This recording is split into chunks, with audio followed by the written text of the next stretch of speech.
বন্ধুরা, তোমরা দেখতে পাচ্ছ আমি এখন চলে এসেছি দীঘা জগন্নাথ মন্দিরের সামনে। তোমরা দেখতে পাচ্ছ আমি একেবারে দীঘা জগন্নাথ মন্দিরের মেন গেটের সামনে দাঁড়িয়েছি। এই হলো মেন গেট আর এই হলো মেন রোড। তো চলো তোমাদেরকে আস্তে আস্তে সমস্ত মন্দিরটা ঘুরে দেখায়। তো বন্ধুরা, তো দেখতে পাচ্ছ মন্দিরের কাজ কিন্তু অনেকটাই সম্পন্ন হয়ে গেছে। মন্দির পুরোপুরিভাবে সেজে উঠেছে। তার মধ্যে কিছু কিছু কাজ এখনও পর্যন্ত বাকি আছে, সেগুলো জোর কদমে চলছে। আর তোমরা ভালোভাবেই জানো যে আর 2-4 দিন পরেই যে 30শে এপ্রিল অক্ষয় তৃতীয়ার দিন এই জগন্নাথ মন্দিরের শুভ উদ্বোধন কাজ সম্পন্ন হবে। আর এই উদ্বোধনের কাজ 2024 সালের রথযাত্রার দিন হওয়ার কথা ছিল, কিন্তু তখন মন্দিরের কাজ অনেকটাই বাকি ছিল।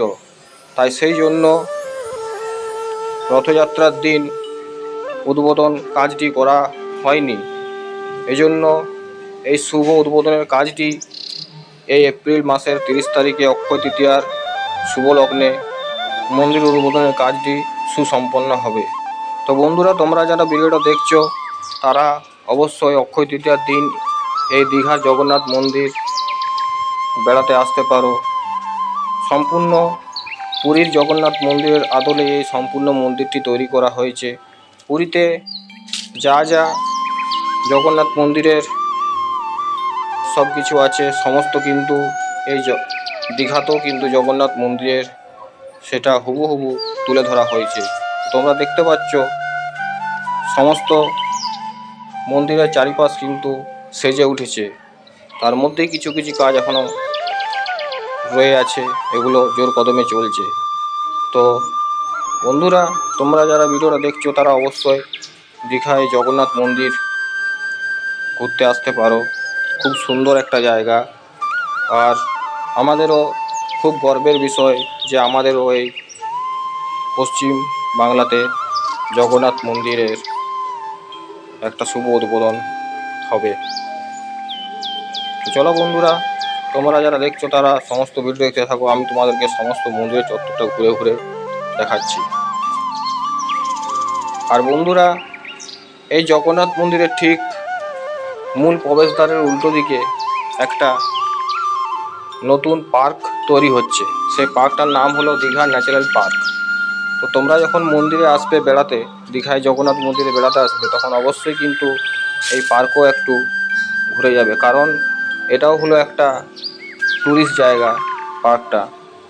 তোমরা যখন মন্দিরে আসবে তখন অবশ্যই তোমরা পার্কে বেরিয়ে যাবে। পার্কটাও কিন্তু খুব সাজন্ত তৈরি হচ্ছে। এখনও পর্যন্ত পার্কের প্রচুর কাজ বাকি আছে, তবে তোমরা হয়তো যখন আসবে তখন কিছুটা হলেও পার্কের সৌন্দর্য দেখতে পাবে। তো চলো তোমরা সমস্ত ভিডিওটা দেখতে থাকো। আর বন্ধুরা, এখানেও কিন্তু পুরীর মতোই 3টি রথ তৈরি করা হয়েছে রথযাত্রার সময় বের করার জন্য। জগন্নাথ, বলরাম, সুভদ্রার 3টি রথ।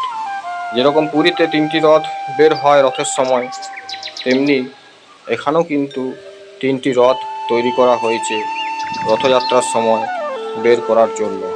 রথযাত্রার সময়তেও কিন্তু এখানে খুব বড়সড় একটা মেলা হয়। তো তোমরা যারা ভিডিওটা দেখছো তারা যদি রথযাত্রায় আসতে চাও, এই দীঘা জগন্নাথ মন্দিরে আসতে পারো।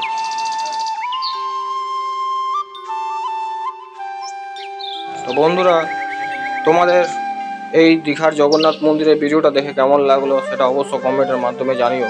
আর তোমরা যারা আমার ইউটিউব চ্যানেলে নতুন তারা অবশ্যই চ্যানেলটা সাবস্ক্রাইব করে পাশে থেকো, আর আমায় একটু নতুন নতুন ভিডিও করার জন্য উৎসাহিত করো, যাতে আমি তোমাদের সামনে আরও নতুন নতুন জায়গা তুলে ধরতে পারি, তোমাদেরকে দেখাতে পারি। আর তোমাদের একটু পাশে থাকা আমার কাছে অনেক হেল্পফুল। তোমরা যদি আমায় একটু সাপোর্ট করো, আমি তোমাদের জন্য আরও নতুন নতুন অনেক ভিডিও তুলে ধরতে পারবো।